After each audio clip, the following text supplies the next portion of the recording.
She'd spent her life cleaning up after people who never saw her. Tiana Brooks worked double shifts to keep her mother's lights on, smiled at insults, and saved every spare dollar in a jar labeled Dreams. That night, she didn't expect her world to collide with a billionaire's game.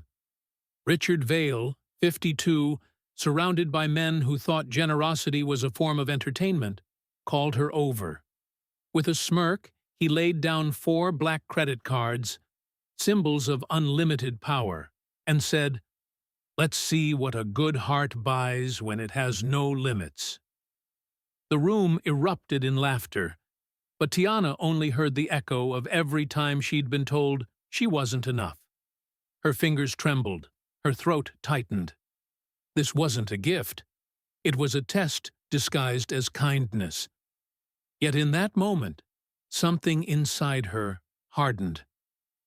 She would take those cards, not to please them, but to prove that decency could still win in a world built on greed. If you've ever been underestimated, this story is for you. Before we dive in, tap subscribe, tell me where you're watching from, and don't miss what happens next. Because what this waitress did with those cards left the billionaire speechless. They called her the quiet one, the girl who smiled too easily, apologized too much, and never seemed to notice when the world walked right over her. But what they didn't know, what even she didn't fully realize, was that sometimes the softest voices carry the heaviest stories. Tiana Brooks was 27, but life had aged her far past the number on her ID. Every morning began the same, a cracked alarm clock buzzing beside a half-broken lamp in a one-bedroom apartment that smelled faintly of bleach and hope. Her mother, once a nurse, now spent her days in bed, her body frail, lungs tired, the medication bottles lined up like a silent army on the nightstand. Tiana had learned early that dreams don't survive without effort. She worked 2 shifts, one at a diner that paid in tips, and one at a high-end Las Vegas restaurant, where rich people ordered $200 plates just to take pictures of them. On the shelf beside her mother's bed sat a small glass jar labeled in faded marker, Dreams. Every time she came home, she dropped something inside, a 5, a 10, sometimes just coins. It wasn't much, but to her, it was proof she hadn't given up. What she wanted wasn't luxury. It was security. A small bakery with blue curtains, enough money to send her mother to the specialist in California. A life where she didn't have to choose between rent and medicine. She had always loved people, even the ones who treated her like furniture. Maybe that was her flaw. She saw humanity where others saw hierarchy. The restaurant became her classroom, each customer a new chapter in human behavior. She'd memorize their tone, their smiles, their impatience. The rich taught her more about fear than greed, fear of losing power, fear of being seen without it. On her breaks, while others smoked or gossiped, Tiana would pull out a small notebook and sketch jewelry. Rings, necklaces, designs inspired by what she saw flash across her tray. She didn't care about wearing them. She cared about creating them. The sparkle of an idea was worth more to her than diamonds. But kindness, in her world, looked like weakness. Her co-workers never let her forget it. "Why you always smiling at them?" one would sneer as they wiped down a table. "You think they're gonna tip you extra for looking grateful?" Tiana would just smile softly. "Maybe I smile so I don't forget I'm human." They laughed, called her Mother Teresa, told her she'd never survive in Vegas with that heart of hers. Yet that heart was exactly what kept her alive. Every night she'd walk home past streets glowing with neon lies, signs promising fortune, escape, love in hourly increments. She'd pass the casinos where people cried over losses bigger than her yearly wage and wonder how something as simple as decency became so rare. Sometimes she'd whisper to herself, "Maybe my smallness is my strength." But that night, the universe decided to test that strength. When Richard Vale slid those 4 black credit cards across the table, she felt every insecurity she'd ever buried come rushing back. The laughter, the stares, the cruel amusement in their eyes. It wasn't just humiliation. It was a lifetime of power dynamics condensed into one moment. They weren't testing her spending habits. They were testing her soul. And for a second, she almost broke. She could feel her co-workers watching from the corner, whispering. One of them mouthed, "Don't mess it up, girl." Another smirked, certain she'd buy something foolish. But Tiana wasn't thinking about handbags or clothes. She was thinking about the jar labeled dreams, about her mother's tired hands, about every night she'd counted change on the kitchen counter whispering, "Someday." That's when her heart steadied. In the quiet storm of her mind, she told herself, "I'll prove I can handle this." Not to them, but to herself. She didn't need to shout. She didn't need revenge. All she needed was purpose. And yet, a question lingered in the back of her thoughts, like a shadow she couldn't shake. Why her? Of all the servers, why had this billionaire singled out the quiet waitress who barely spoke unless spoken to? Was it chance? Or was there something he saw in her? Something he wanted to test? Maybe even destroy? The next morning, before she went to the restaurant, Tiana sat by her mother's bed. "Mama," she whispered, "you ever feel like the world is testing you?" Her mother smiled weakly. "Baby, the world's always testing us. The question is, are we studying for the right lesson?" Those words stayed with her all day. When she stepped back into that restaurant, the marble floors seemed colder, the air heavier. Her co-workers gave her curious glances, waiting for her to fail or brag.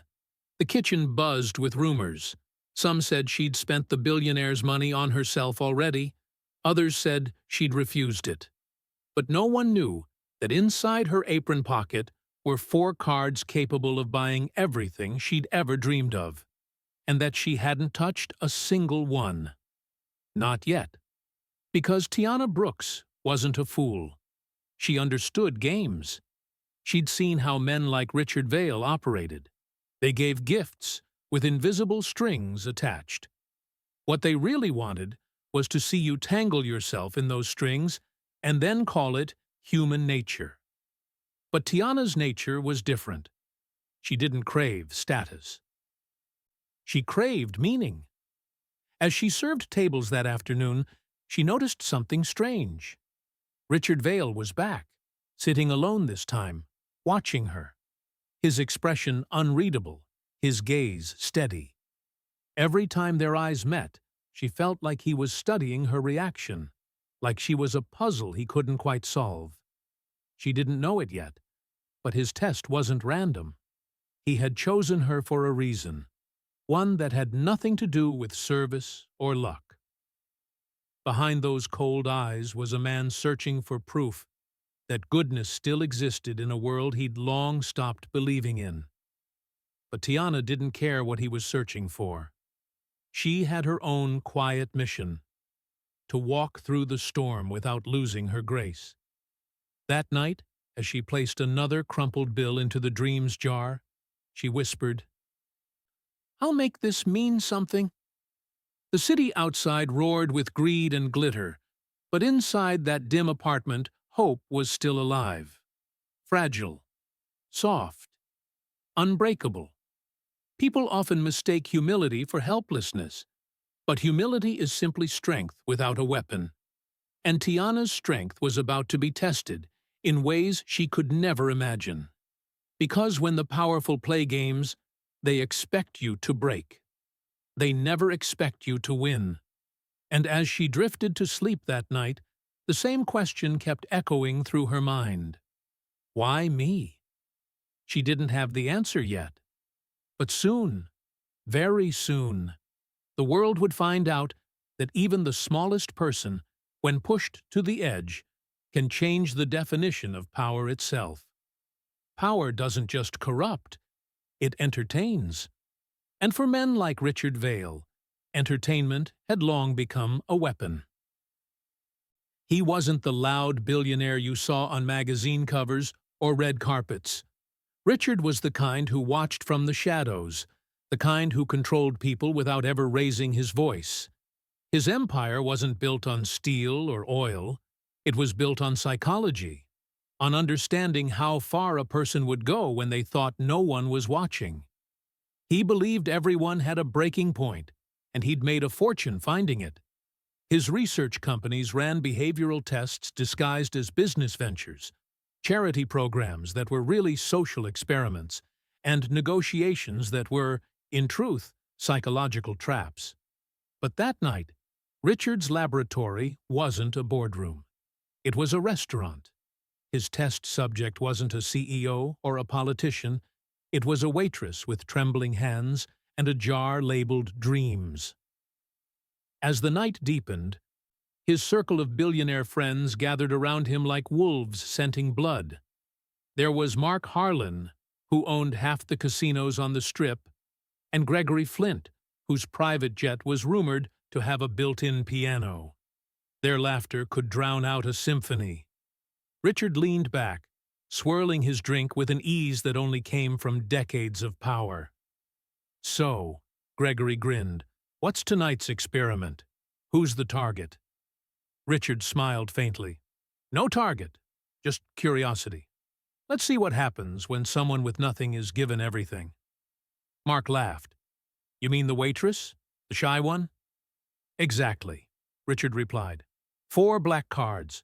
No limits, no rules, just choice." The table erupted in laughter. "Choice?" Gregory scoffed. "People like her don't choose. They consume. You'll see." "The first thing she'll buy is validation." Mark added cruelly, "Maybe she'll buy a man who won't leave her." The men roared again, clinking glasses like frat boys disguised in Italian suits. Richard didn't laugh. He just watched her from across the room. Tiana Brooks, the girl who'd hesitated before touching the cards. The one who didn't beg, didn't gush, didn't even smile. Most people, when offered power, showed greed in their eyes instantly. Hers had shown confusion, then resolve. That intrigued him. He wanted to believe he'd already seen every type of human reaction. The greedy ones who pretended to be noble, the noble ones who cracked under pressure. But something about her silence bothered him. It was calm, too calm, because silence can mean surrender, or it can mean strategy. Tiana carried the tray back toward the kitchen. Her face expressionless, but inside she was burning. She had heard every word, every insult, every bet placed on her dignity. People like her. Those 3 words hit harder than any slap. But she didn't storm out. She didn't shout or cry. Instead, she paused by the service door, took a slow breath, and slipped the 4 cards into her apron pocket. Her pulse steadied. Her heart, though trembling, began to harden like cooling steel. She whispered so quietly that only she could hear it. "Let's see who's really being tested." It was the moment everything shifted. At that table, the billionaires laughed louder, imagining her running to the nearest luxury store. To them, she was predictable, a stereotype in heels. They joked about setting up hidden cameras, claiming it was for research purposes. But the truth was uglier. They were bored. They needed to feel superior to remember who they were. Richard wasn't proud of their cruelty, but he didn't stop it either. That's the thing about power. It doesn't always roar. Sometimes it just watches. He told himself it was all in the name of psychology, a harmless experiment about human behavior. But deep down, something about this particular test felt wrong. He told himself he was searching for truth, but perhaps he was just searching for proof that goodness no longer existed, because that would make his own cynicism feel justified. Meanwhile, Tiana was fighting a battle invisible to everyone else. Not against them, but against the urge to let their hatred define her. She remembered her mother's words. The world's always testing us. The question is, are we studying for the right lesson? And she realized, maybe this was the lesson. She didn't have their money or their education, but she had something they didn't: self-control. The kind of power that doesn't come from wealth, but from wisdom. Still, the humiliation lingered like smoke in her lungs. Every smirk, every whisper burned.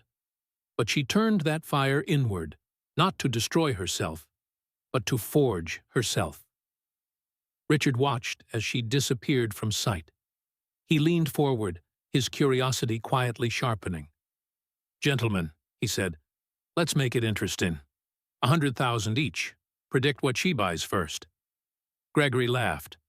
"Jewelry. Something shiny. Women love to be seen." Mark snorted. "Nah, a car. Poor people always think freedom comes with wheels." Richard sipped his drink and said nothing, because deep down, he wasn't sure she'd buy anything at all. Hours passed, but his thoughts didn't ease. He found himself glancing toward the kitchen every few minutes. Something about her expression before she walked away had unsettled him. She hadn't looked scared. She'd looked calm, purposeful, powerful, in a way he couldn't explain. He was used to power being loud, dominant. But hers was quiet, unyielding, like gravity itself. And for the first time in years, Richard felt something he hadn't felt since he was a boy watching his father close a deal that cost hundreds of workers their jobs. He felt doubt. He began to wonder if all his tests, all his experiments, had been nothing more than excuses to hide from his own emptiness. He'd built his empire on control, but control had never brought him peace. Only isolation. That night, while his guests bragged about yachts and mistresses, Richard watched Tiana walk past their table again. Her tray perfectly balanced, her chin high. The men smirked. He didn't, because in that instant, he knew she wasn't playing his game anymore. He was playing hers. As she passed, their eyes met, just for a second. Enough for him to see the quiet defiance in hers. She wasn't going to give them what they expected. She wasn't going to beg, or break, or boast. And that unsettled him more than any outburst ever could. He turned back to his friends, but their laughter sounded different now, shallow, echoing. For the first time, Richard wondered who the real fools at the table were. Tiana, on the other hand, was no longer trembling. She was thinking, calculating. The cards in her pocket didn't represent money. They represented mirrors. Each purchase would reflect something back at the men who mocked her. And when she was done, they wouldn't see a poor girl. They'd see themselves. What began as a cruel social experiment was about to become a lesson in humility. She didn't know how it would end, but she knew one thing with absolute clarity. She would not let them define her story. Because sometimes silence isn't weakness. It's strategy. And when the powerful underestimate the quiet, that's when revolutions begin. So, if you've ever been doubted, laughed at, or tested by people who thought they were above you, hit that subscribe button right now and tell me where you're watching from. Because what Tiana does next will make the entire world question who's really in control. They say money doesn't change people. It only reveals who they truly are. And tonight, 4 black credit cards were about to reveal everything about Tiana Brooks. When she stepped out into the cool night air, Las Vegas glowed like a lie that everyone wanted to believe. Neon lights blinked fortune. But for Tiana, the city looked more like temptation, dressed in gold. In her apron pocket sat the billionaire's test, 4 black cards that could buy her anything. For the first time in her life, the world was open to her. No limits, no price tags, no permission needed. But the question echoing in her mind wasn't, "What can I buy?" It was, "What should I buy?" She could hear Richard's friends laughing even now, their voices dripping with mockery. She'll buy shoes, jewelry, maybe a car she can't even drive. They expected greed. They expected her to fail. And that was exactly why she refused to give them the satisfaction. She began to walk. Her first stop was a luxury boutique that reeked of wealth. Marble floors, champagne in glass flutes, employees who judged you before you spoke. As she stepped inside, the chatter softened. The sales clerks exchanged glances, whispering. Her waitress uniform didn't belong in that world of polished glass and designer logos. One woman approached with a practiced smile that didn't reach her eyes. "Can I help you?" Tiana didn't answer right away. She looked around at the racks of dresses that cost more than a year of her rent. She touched one gently, the fabric softer than any dream she'd allowed herself to have. She could buy them all. She could drown herself in luxury and finally feel what power tasted like. But she didn't. She smiled politely, shook her head, and walked out.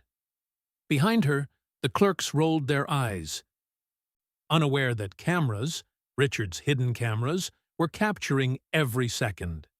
Because this wasn't just a test for Tiana. It was content for them, a game for billionaires who bet on human nature.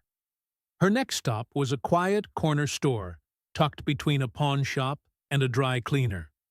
The kind of place the rich never noticed. She bought 2 paper bags full of groceries, bread, fruit, milk, and a small birthday cake. Then she walked 3 blocks to an alley where an elderly homeless couple she'd seen many times huddled beneath an old blanket. When she placed the bags beside them, the man woke with startled eyes.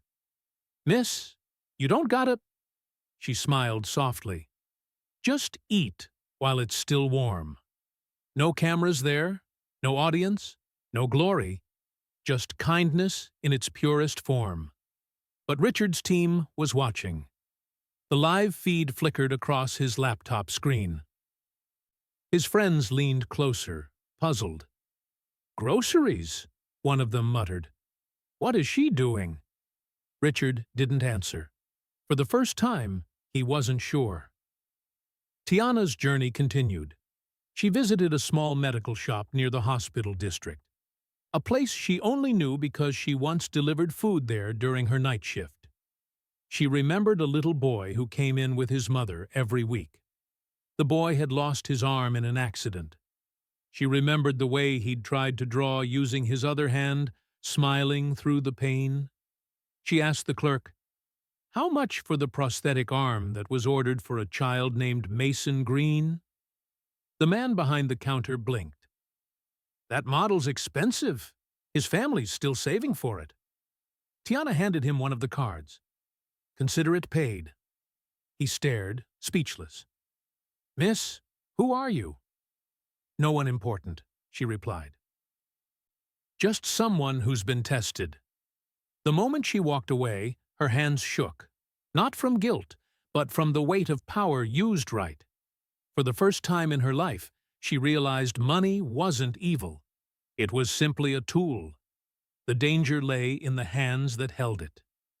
Meanwhile, at the hotel suite, the billionaire circle was silent. Their laughter had faded into disbelief. "She's not spending it on herself," one murmured.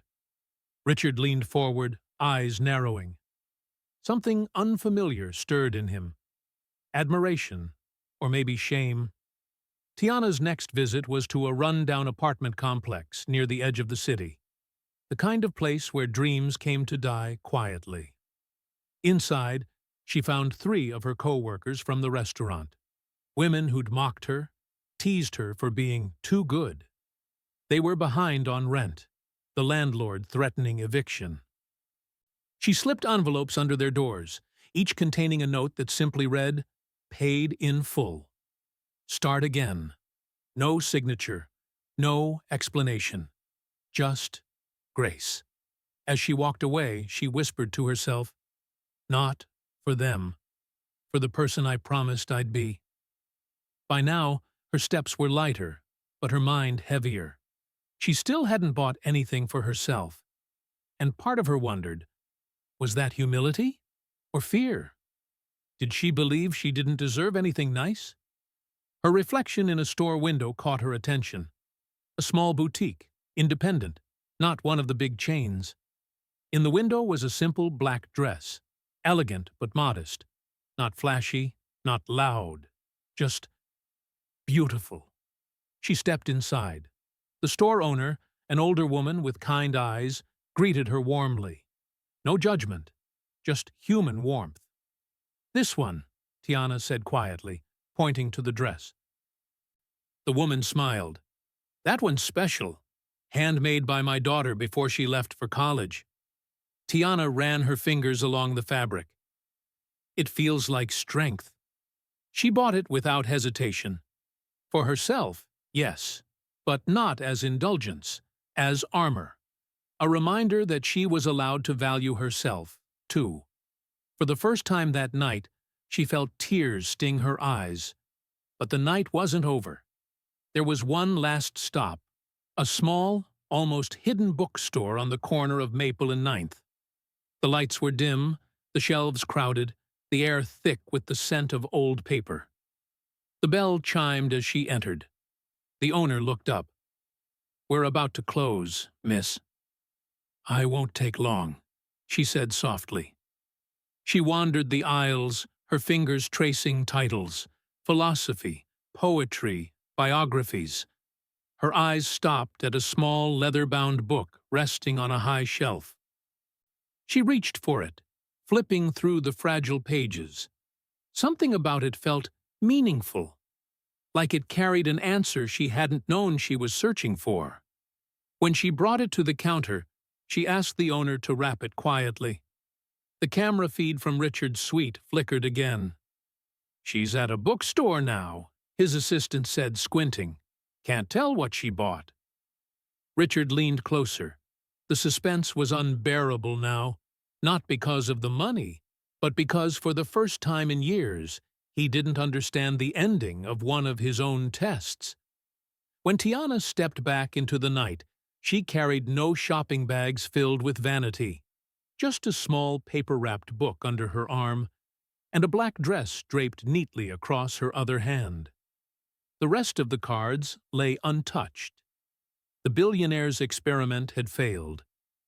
But something greater had begun.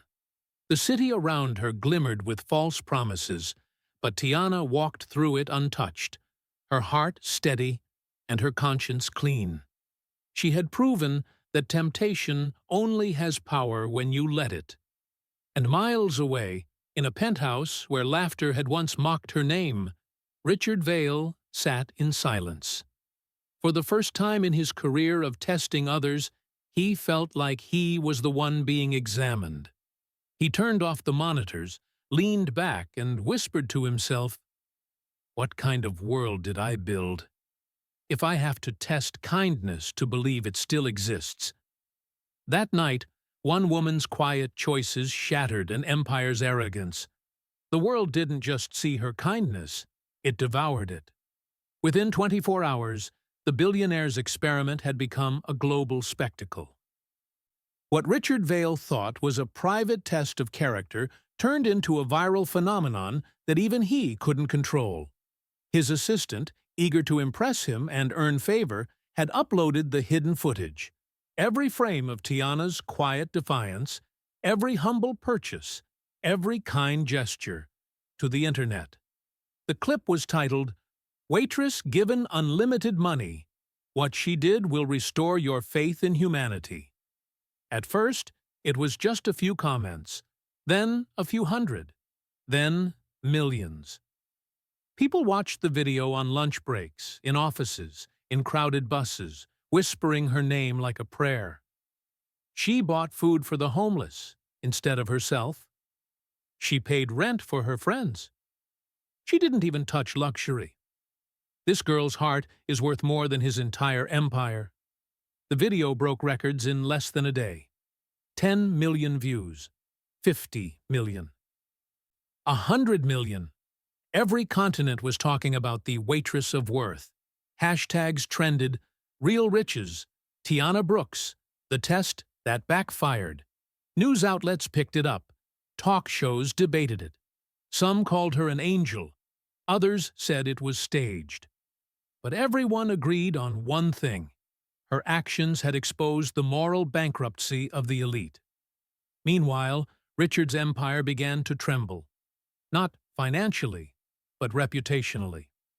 Overnight, the man who built a fortune by testing human nature became the villain in his own experiment. His inbox filled with insults. Reporters camped outside his mansion. Even shareholders whispered, "He made billions testing integrity, but couldn't recognize it when it stood right in front of him." The humiliation was surgical, precise, and public. And the worst part? She hadn't tried to humiliate him. Her silence had done it for her. Inside his penthouse, the laughter of his billionaire friends echoed bitterly. "You just got schooled by a waitress," one sneered over the phone. Another chuckled, "Maybe you should hire her to run your ethics department." They thought it was hilarious. Richard didn't. He watched the viral footage in silence, replaying the moments that the world had turned into legend. The camera had captured something his wealth could never manufacture: authentic grace. When she handed food to the homeless, the way her eyes softened. When she paid those rents anonymously, the quiet smile that said peace mattered more than pride. It gnawed at him. He had built his life on the assumption that everyone could be bought, and she had shattered that belief with a single act of kindness. As the days passed, Richard became obsessed. Every headline stung deeper. The billionaire who failed his own experiment. Humility wins over hubris. The woman who exposed the powerful. He stopped attending meetings. He ignored calls. His assistant, terrified, tried to apologize. "Sir, I didn't mean for it to go viral. I thought it would show your brilliance." "My brilliance," he repeated coldly. "All it showed was my blindness." But even amid his fury, something unexpected began to stir, a strange mixture of guilt, admiration, and curiosity. For the first time in decades, Richard Vail didn't know what to think. He had spent years manipulating human behavior, yet he couldn't understand hers. Who was this woman who didn't crave what everyone else did? Who turned power into compassion instead of profit? He couldn't stop thinking about the way she'd looked at him that night, not with fear, not with hatred, but with a calm that felt almost divine. He called his assistant. "Find her," he said. "Tell her I want to see her again." When the news broke that the billionaire wanted to meet the waitress, the internet exploded all over again. Theories flew. She's going to expose him. He's going to pay her off. They're turning it into a PR stunt. But the truth was quieter, stranger. Richard didn't want revenge. He wanted redemption. When Tiana received the message, she hesitated. She could have ignored it. She could have turned her newfound fame into a shield and walked away. But something inside her told her that this wasn't over. Not yet. The next evening, she walked back into the same hotel, where the humiliation began. The same marble floors, the same chandeliers, but this time the air felt different. The staff didn't laugh. They whispered her name with awe. She wore the black dress she'd bought that night, the one symbol of self-worth she'd allowed herself. In her hands, she carried a small, neatly wrapped box. When Richard saw her approach, even he stood up. The same man who never rose for anyone in decades now found himself uneasy in the presence of the woman he'd once tested. She didn't look angry. She didn't look triumphant. She looked steady, grounded, like someone who had nothing left to prove. He tried to speak, but she raised a hand slightly, calm but firm. "You wanted to test human nature," she said softly. "Did you find what you were looking for?" Her question hit him harder than any headline. He hesitated. "I found something I didn't expect." "Which is?" "That I might be the one who failed." For a long moment, neither spoke. The silence was thick, not hostile but heavy with understanding. Then she placed the box on the table between them. "This isn't payment or pity. It's just something I thought you should have?" He frowned, unwrapping it carefully. Inside was a leather-bound book, the same one she'd bought at that tiny bookstore. His breath caught when he saw the title. It was his father's book. The Ethics of Wealth. A limited edition, long out of print. A moral manifesto his father had written before power consumed him, and by extension, Richard. He looked up at her, speechless. "I read it," she said. "Your father believed that wealth should serve humanity, not rule it.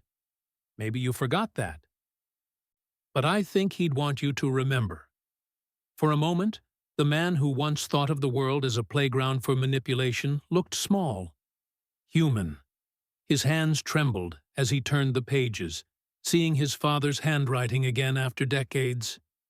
And then something inside him broke, not in weakness, but in clarity. "Why are you doing this?" he whispered. "After everything I did?" "Because," she said gently, "you're not the only one who gets to test character." That line would echo across the internet for weeks. You're not the only one who gets to test character. The video of their meeting, captured again by a bystander, went viral just like the first one. But this time, it wasn't entertainment. It was transformation. Millions watched as the powerful man who once mocked humanity stood silent before a woman who proved it still existed. The comments poured in faster than ever. She humbled him with grace, not hate. This is what real power looks like. Money can't measure moral wealth. The humiliation had flipped, but it wasn't cruel. It was poetic. The man who'd tested the world was now being tested by it. And as Richard walked her out that night, he realized something deeper. When the world watches, character becomes currency. And he had finally met someone whose soul was priceless. If you were in her shoes, if the world suddenly watched your every move, would you still act from kindness or from pride? Drop your honest answer in the comments and hit subscribe right now. Because what happens next will make you question whether redemption can ever truly erase guilt. Every empire eventually faces the truth it tried to bury. And for Richard Vale, that truth stood across the same marble floor where he once laughed at a waitress. The restaurant was full again, every seat taken, every glass polished to perfection. But this time, no one was smiling. The air carried tension instead of luxury. News cameras waited outside, reporters whispered at the door, and the same crowd of executives who once mocked Tiana Brooks sat silent, pretending not to know why they'd come. Richard had summoned her back, not because he wanted to, but because he had to. The world was watching. When Tiana entered, every head turned. Gone was the timid waitress they remembered. She walked with quiet grace, the black dress hugging her like dignity itself. She carried something small in her hand, a neatly wrapped box, and though she looked calm, her presence felt larger than the room. Richard broke the silence first. His voice sharp, defensive, desperate to reclaim control. "You could have had diamonds," he sneered, "cars, power, all of it, and you wasted it on strangers." The executive shifted, waiting for her to shrink the way she had that night. But Tiana didn't flinch. Her tone was soft, steady, and piercing. They needed it more than I needed approval. Her words hung in the air like scripture. One man at the table coughed, another looked away. Even the chandeliers seemed to hum quieter. Richard froze, not because of what she said, but because it stripped every layer of justification he'd ever built. He leaned forward, trying to wound her pride the only way he knew how. "You think charity makes you better than me?" She met his gaze without blinking. "No, I think it makes me human." That moment was the power shift no one saw coming. Every experiment, every test, every smug game he'd ever played, undone by a single sentence from a woman who never wanted to play at all. But Tiana wasn't there to humiliate him. She was there to finish something deeper. Slowly, she placed the small box on the table between them. "I brought you something," she said quietly. Richard frowned. "What is this?" "Something that belonged to your father." He hesitated, fingers trembling as he pulled away the wrapping. Inside was a book, a worn, leather-bound first edition. The Foundations of True Leadership by Edward Vail, his father's book. A rare copy, thought to be lost decades ago. The sight of it stunned him. The edges were frayed, the gold lettering faded, but the moment he touched it, the weight of his past came crashing back. "How did you—" he began, but she interrupted softly. "I found it in a forgotten shop on the west side.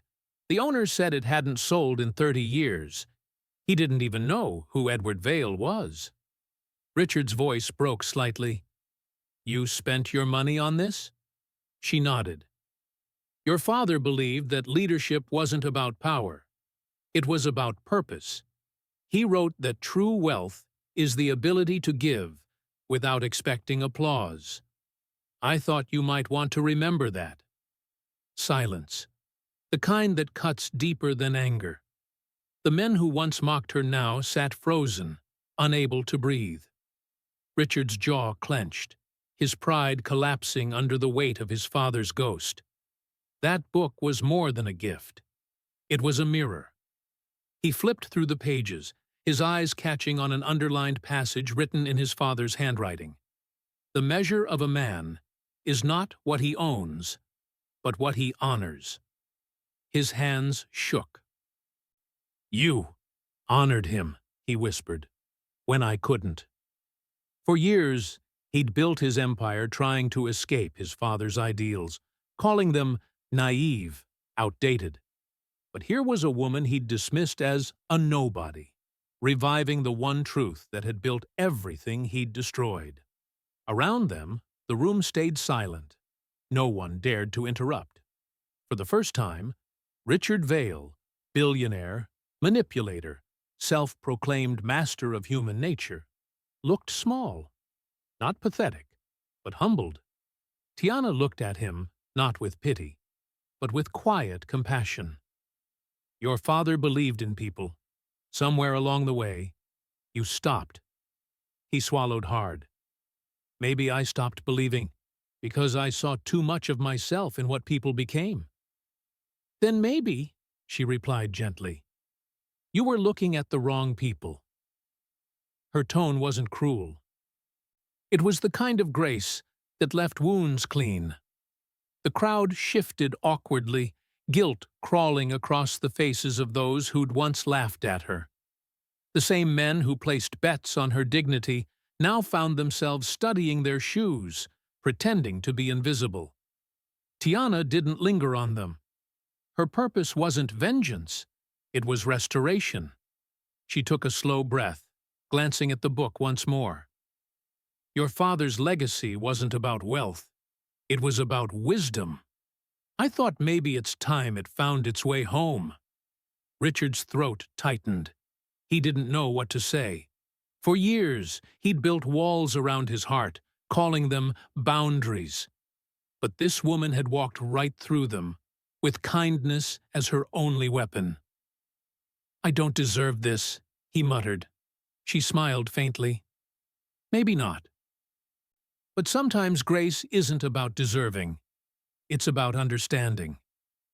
For the first time, Richard looked at her not as a subject, not as a pawn in his experiment, but as a teacher. And the lesson was brutal in its simplicity.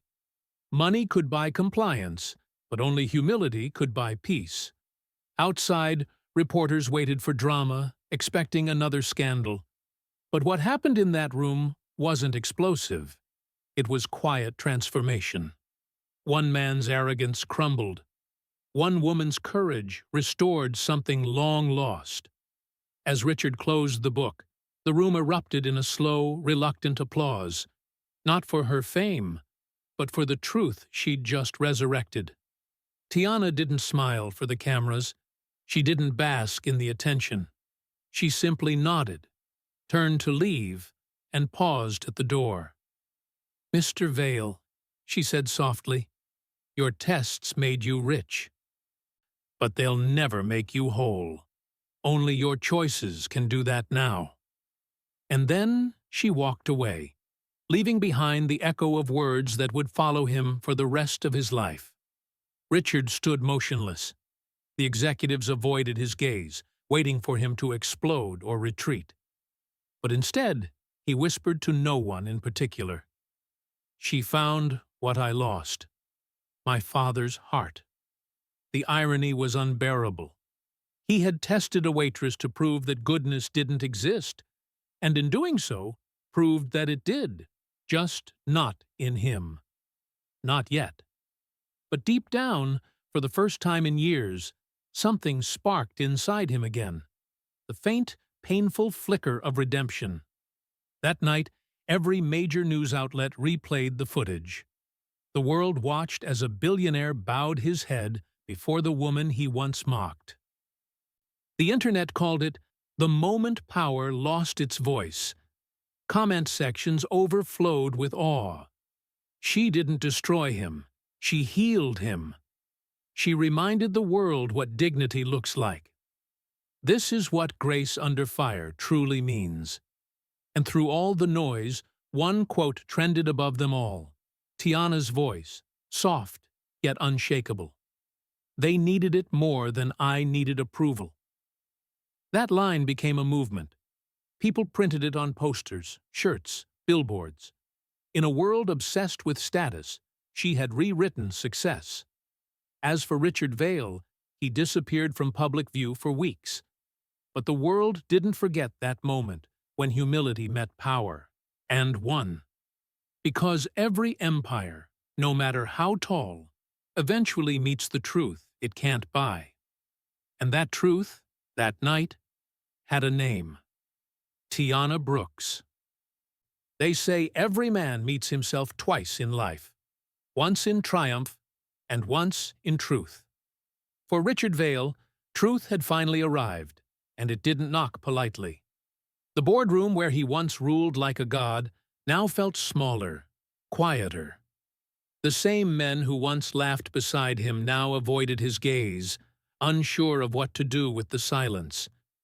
In front of him stood the woman who had stripped him bare. Not through revenge, but through grace.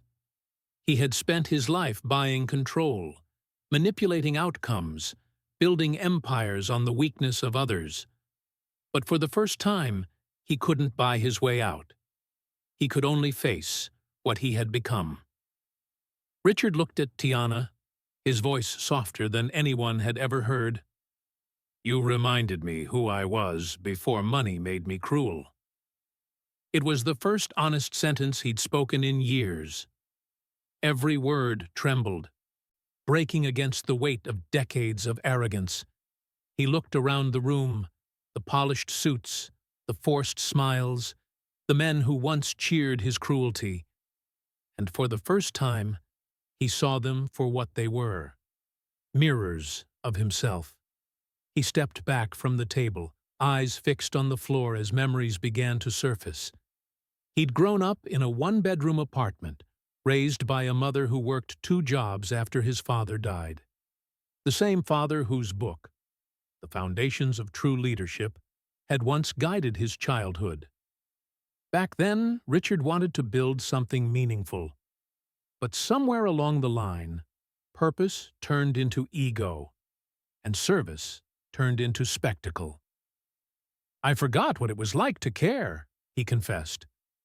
"Somewhere between my first million and my first headline, I started thinking compassion was weakness." The executives fidgeted in their seats. They weren't used to this version of him. Raw, vulnerable, unguarded. The billionaire who once mocked tears now stood on the edge of them. Tiana didn't speak. She didn't need to. Her silence gave him space to face his own noise. He continued, voice cracking with something between guilt and awakening. "My father used to tell me that wealth without empathy is just poverty in disguise. I didn't listen. I called him idealistic. I thought kindness was for people who couldn't win." He looked at her again, steady, resolute, unmoved by power, and whispered, "You proved me wrong." For years, he had believed that generosity was for show, and humility was a performance. But Tiana had redefined both without trying. She hadn't come to expose him. She hadn't even come to win.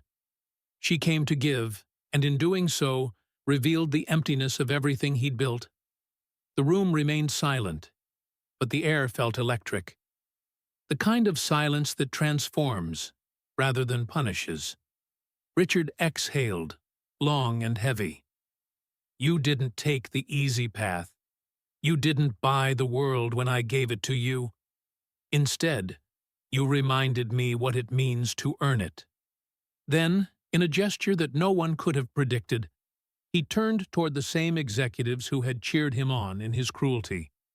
"Gentlemen, you once bet against her integrity. I invite you now to match her humanity." Confused glances darted across the table. He looked back at Tiana. "The world saw what you did with what little you had.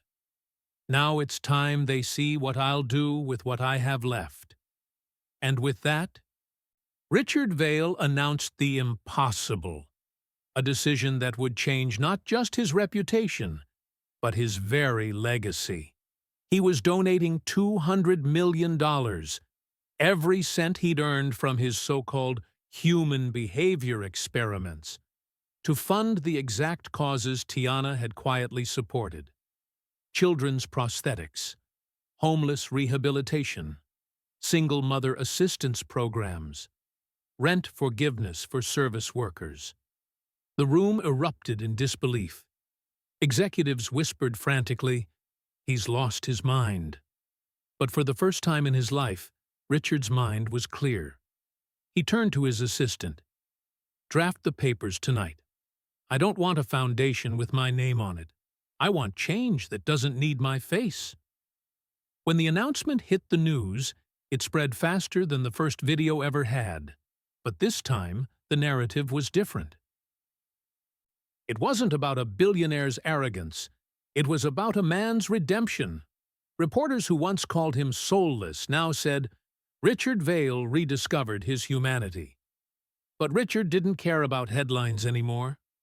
The only person he wanted to see believe in him again was standing right in front of him. He walked closer to Tiana, his voice trembling but steady. "I can't erase what I did, or who I was.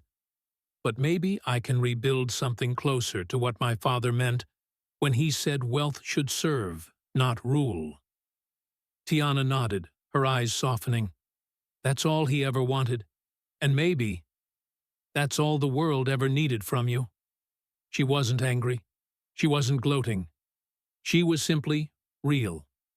And in that honesty, Richard found peace for the first time in years. He extended his hand. Thank you. She hesitated, then shook it. Don't thank me. Just keep proving that you meant it. The handshake wasn't a transaction. It was a truce between two worlds, one built on wealth, the other on worth. Outside, cameras flashed. The media had gathered, waiting for fireworks. Instead, they witnessed something far rarer: humility. Richard stepped forward to address them, not as a mogul defending his brand, but as a man confessing his soul. I built an empire on measuring people's value, he began. But I forgot the one truth that matters. Value isn't measured by numbers. It's measured by impact. He paused, looking directly into the cameras. The woman you all call the waitress reminded me of who I used to be before money taught me to forget. And if she can forgive me, maybe I can start forgiving myself? It wasn't rehearsed. It wasn't polished. It was real. Tiana stood behind him quietly, not seeking the spotlight, but somehow commanding it anyway. Every headline the next morning carried her face beside his, but for once, the contrast wasn't cruel. It was complete. Across social media, comments flooded in. She changed him without destroying him. This is what redemption looks like. Even billionaires can be bankrupt in spirit until they meet someone truly rich at heart. And perhaps that last comment said it all, because Richard Vail, for all his billions, had finally realized he'd been living in poverty of the soul. The cars, the yachts, the empires, none of it filled the emptiness that kindness now touched in a single afternoon. For Tiana, it wasn't victory. It was validation. Proof that compassion could move mountains even greed couldn't climb. She didn't crave fame or fortune. Her reward was seeing light return to the eyes of a man she once pitied. As they stood together under the bright glare of the press lights, Richard whispered, I spent my whole life testing people. Turns out, you were the answer. She smiled faintly. You just needed the right test to find it. When the crowd dispersed and the city lights dimmed behind them, Richard finally felt something unfamiliar. Peace. Not applause, not fear, just peace. He turned to her one last time. The world's watching now. I can't go back to who I was. Tiana replied, Good. The world doesn't need who you were. It needs who you can still become. And that, right there, was the quiet conclusion of one man's redemption. Not wrapped in grandeur, not dressed in wealth, but clothed in humility. Because the richest moment of Richard Vail's life wasn't when he gained billions. It was when he lost his pride. Power had once been Richard Vail's favorite language. Now, he was learning to speak something new: humility. Weeks had passed since the world saw his public apology, yet Tiana Brooks still refused every interview and turned down every offer that came her way. The media had called her the woman who redefined wealth, but she didn't want fame. She just wanted peace. She went back to her quiet life, working, caring for her mother, and finding comfort in simplicity. But peace rarely lasts long when destiny is still writing your story. One afternoon, she received a letter. No headlines, no press releases, just a handwritten note sealed in black wax. It was from Richard. It read, I've started something new, but I can't build it without you. She stared at those words for a long time, torn between curiosity and caution. When she finally agreed to meet him, It wasn't in a boardroom or hotel restaurant this time. It was in a small community center. Unfinished walls, boxes of supplies, volunteers hammering signs into place. He turned when she walked in, dressed not in a tailored suit, but in rolled-up sleeves and dust on his hands. It wasn't a performance. It was a man rebuilding from the foundation up, literally and spiritually. "I thought billionaires didn't do manual labor," she said softly. He smiled faintly. "They do, when they've finally learned the cost of other people's work." She looked around. "What is this place?" "The beginning of something that should have existed a long time ago," he said. "I'm calling it the Brooks Foundation, if you'll allow me to." She froze. "You're naming it after me?" "No," he corrected gently. "After what you represent. The quiet strength of people like you who keep the world standing while the rest of us forget what matters." She didn't respond right away. He continued. "This foundation will focus on single mothers, service workers, families on the edge, the people who work 2 jobs and still can't breathe. I want you to run it, with full authority." Her instinctive reaction was no, immediate and firm. "I'm not for sale, Richard." He nodded, almost expecting it. "I know," he said quietly. "That's exactly why you're the only one who should lead it." She crossed her arms. "So this is another test? You think throwing money at good causes will fix everything you've done?" He shook his head. "No. I'm not trying to buy forgiveness. I'm trying to build something that deserves yours." The sincerity in his voice disarmed her. It wasn't polished like before. It was imperfect, honest. For once, the man who once ruled through power was asking, not demanding. She looked around at the volunteers, at the crates of school supplies, the shelves of donated food. It wasn't empty talk. He was already doing the work. And yet, she hesitated. "You don't need me for this," she said softly. "You've already proven you can change." He looked at her, eyes tired but sincere. "Maybe. But change without accountability isn't growth. It's theater. And I've done enough performing in my life. Help me make this real, Tiana. Not as a symbol, not as charity, but as partnership." For a long moment, neither spoke. The air between them was thick with something unspoken, mutual respect, fragile but undeniable. Finally, she sighed. "If I do this, it's not yours anymore. It's ours." He smiled. "Deal." That single word became the seed of transformation. Months later, the Brooks Foundation opened its doors to the public. The mission was simple but powerful: to restore dignity where the system had stolen it.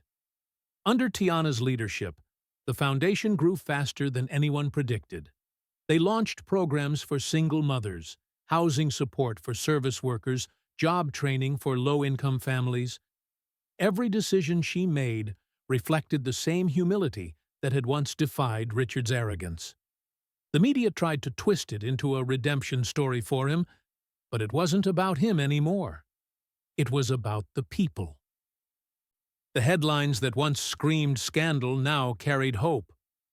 From billionaire's game to global good. The waitress who rebuilt an empire of kindness. Tiana didn't seek praise. She spent her days visiting local centers, shaking hands with mothers who cried in gratitude, and children who finally had homes that didn't leak when it rained. One evening, she found Richard in his office, this time filled not with luxury decor, but with photographs of people the foundation had helped. He was staring at a picture of a young boy, smiling with his new prosthetic arm. "You did that," he said quietly when she walked in. She shook her head. "No, we did." He smiled. "You know, I used to think success was about control. Now I know it's about letting go. She sat beside him, looking at the framed quote on the wall, the one she'd chosen for their first center. It read, "Compassion doesn't make you weak. It reminds you what strength is for." For the first time, Richard seemed at peace. The restless hunger that once ruled him was gone, replaced by gratitude. He turned to her. "Do you ever regret forgiving me?" She smiled gently. "No, because it wasn't about you. It was about me choosing not to become what hurt me."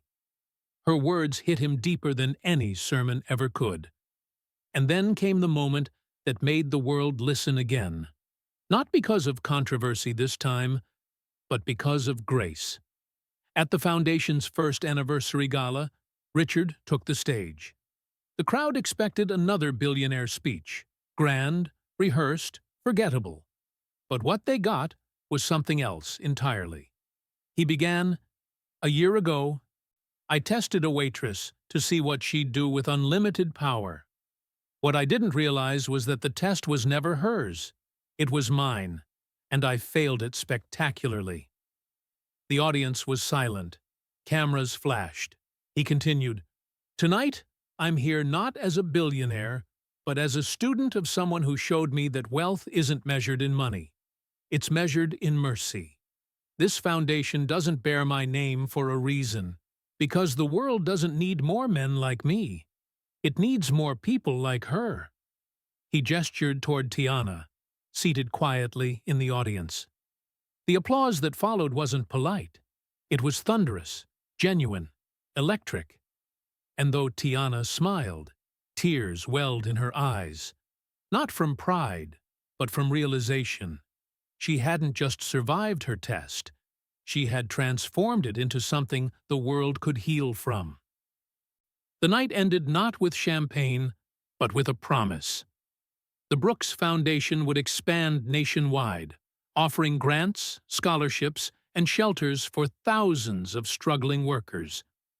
In 1 year, they had turned humiliation into hope, greed into generosity, testing into trust. And somewhere deep down, Tiana realized something else too. She hadn't just changed Richard. She had changed the idea of power itself.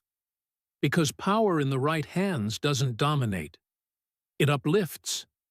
The cameras outside captured the moment she stepped out of the building, the flashbulbs turning her into an unwilling symbol of faith in humanity again. But for her, it was simple. She'd just done what her mother taught her, to leave the world better than she found it. Richard joined her at the door, looking up at the glowing sign. The Brooks Foundation. He smiled softly. "You know, I used to think money was my legacy." She looked at him. "And now?" He exhaled. "Now I think it's you." She shook her head. "No, Richard. The legacy isn't me. It's every life we touch from this point on." And as they walked into the night, the city lights reflected on their faces, not as glare, but as grace. What began as a cruel experiment had become something far greater, a blueprint for redemption. Because sometimes, the most powerful thing a person can do isn't to take the world, but to give it back. Do you believe kindness can reform power? Tell me in the comments, and hit subscribe so you don't miss what happens next.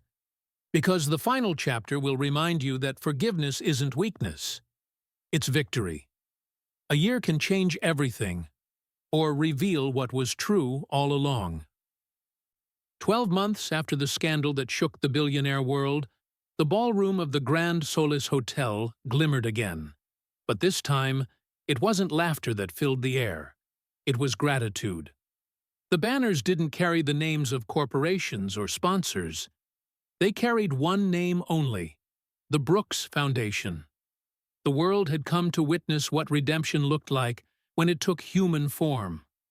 As guests poured in, leaders, philanthropists, and ordinary workers who'd been helped by the foundation, they whispered her name with reverence. Tiana Brooks. The same waitress once mocked for her humility now stood as co-founder of a global movement. But when she entered the hall, she didn't come draped in diamonds or designer gowns. She came wearing the same black dress she'd bought that unforgettable night. A dress that symbolized dignity over indulgence.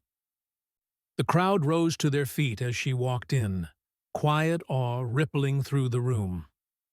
Every step she took echoed the story that had changed countless lives.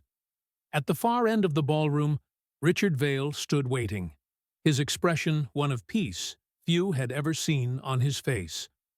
Gone was the sharp arrogance, the cutting precision of a man obsessed with control. In its place was humility, the kind that only comes when a heart finally learns to kneel before its own mistakes. He greeted her warmly, eyes soft. "Still the same dress," he said, smiling. She nodded. "It still fits the person I became." Together, they stood before the crowd as the lights dimmed and a large screen began to play. Footage rolled, clips from the Foundation's work over the past year. Single mothers opening doors to new apartments. Children laughing with new prosthetic arms. Workers receiving training certificates and second chances. The montage was more than a highlight reel. It was a timeline of transformation, of what happens when wealth and empathy finally meet halfway. As the video ended, applause thundered through the hall. When it quieted, Richard stepped forward to speak. "Exactly 1 year ago," he began, his voice firm but tender, "I stood in this very city thinking I understood the value of wealth. I believed that control was power, and that generosity was simply an act of vanity. Then I met a woman who proved me wrong." He turned toward Tiana, gesturing with quiet reverence. "This woman taught me that wealth is not what you hold in your hands. It's what you leave in the hearts of others." The room fell silent. "Because of her," he continued. "The Brooks Foundation has changed over 50,000 lives in 1 year. And tonight, we celebrate not money, not success, but meaning." He paused, then smiled softly. "Please, allow me to introduce you to the person who redefined what it means to be rich." When Tiana stepped to the microphone, the crowd erupted once more, but she waited patiently until the sound faded. Her voice was calm, steady, grounded in truth. "I never wanted fame," she said. "I just wanted fairness. A world where people like my mother didn't have to work themselves sick to survive, where kindness didn't have to compete with profit." She took a breath, emotion trembling at the edge of her voice. "I used to think being poor meant having nothing. But I learned that true poverty is living without compassion. And tonight, I'm proud to say, we're richer than ever." The applause this time was overwhelming. Tears glistened in the eyes of men who once measured worth by numbers. Even the hardest faces in the crowd softened. Near the back of the room, her mother sat quietly, her once frail frame now strong, her smile bright with pride. She had recovered, thanks to the medical support the Foundation provided. Watching her daughter stand beneath the spotlight wasn't just victory, it was healing. Tiana caught her mother's eyes for a moment, and the world around her blurred. Every sleepless night, every moment of doubt, every cruel word whispered behind her back, it had all led to this. After the applause faded, Richard gestured toward the far wall of the ballroom. The guests turned to see 4 framed objects displayed beneath soft, golden light.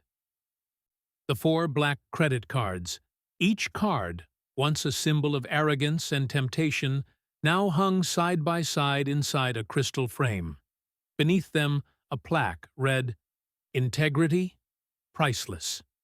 The audience stood in reverent silence. Tiana stepped closer, her reflection faintly visible in the glass. Those cards had once been tools of humiliation, But now they told a story the world needed to hear. A story of restraint, of courage, of moral wealth that no amount of money could counterfeit. For Richard, they were reminders of the moment he stopped testing others and started testing himself. For Tiana, they were proof that faith and goodness could rewrite even the darkest chapters. He turned to her quietly. "I used to see those cards as power," he said. "Now, I see them as proof that even the worst mistakes can become monuments of grace." She smiled. "Mistakes don't define us. What we do with them does." The words lingered in the air like music. Throughout the evening, people approached her. World leaders, celebrities, activists, all wanting to shake her hand, to thank her, to tell her how her story had changed them. But she stayed grounded, humble as ever. "Don't thank me," she told them. "Just keep paying it forward." By midnight, the gala had raised enough to fund 5 new centers across the country. Yet for Tiana, the night's true reward was seeing faces she recognized, those she'd once helped quietly, now standing tall, giving back. The woman who had been mocked for her innocence had built a movement rooted in it. Later, as the lights dimmed and the final guests departed, Tiana and Richard stood alone in front of the framed cards. He looked at her and said, "You changed my life." "Tiana? But more than that, you changed what people think wealth means." She shook her head softly. "I didn't change it. I just reminded everyone it was never about money to begin with." He smiled. "You know, if my father could see this, he'd be proud," she finished gently. And he knew she was right. Outside, the city pulsed with its usual rhythm of lights and noise, but inside that ballroom, time seemed to stand still. 2 lives once divided by wealth had become united by wisdom. Tiana glanced once more at the cards, her voice quiet but filled with conviction. "What we do with power defines us far more than how we earn it." It was a truth the world needed, and one they would carry for generations. As cameras rolled and journalists prepared their closing reports, one reporter whispered to another, "A waitress taught a billionaire how to be human." But it wasn't just him she had taught. It was everyone. The gala marked more than a year of progress. It marked proof that compassion could survive even in the coldest rooms, that forgiveness could rewrite legacies, and that humility could restore humanity where pride had destroyed it. When the night finally ended, Tiana stood at the entrance, saying goodbye to volunteers and donors alike. Her mother joined her, wrapping an arm around her shoulder. "You did it," her mother whispered. "No, Mama," Tiana said softly. "We did." And as they walked out into the night, the city lights reflected in her eyes like stars. The same lights that once looked cruel now seemed to bow in reverence. Because in a world that worships wealth, one woman had proven that the greatest currency of all is character. If you believe humanity still wins, hit subscribe and tell me where you're watching from. Because stories like this deserve to reach every heart that's forgotten how powerful kindness can be.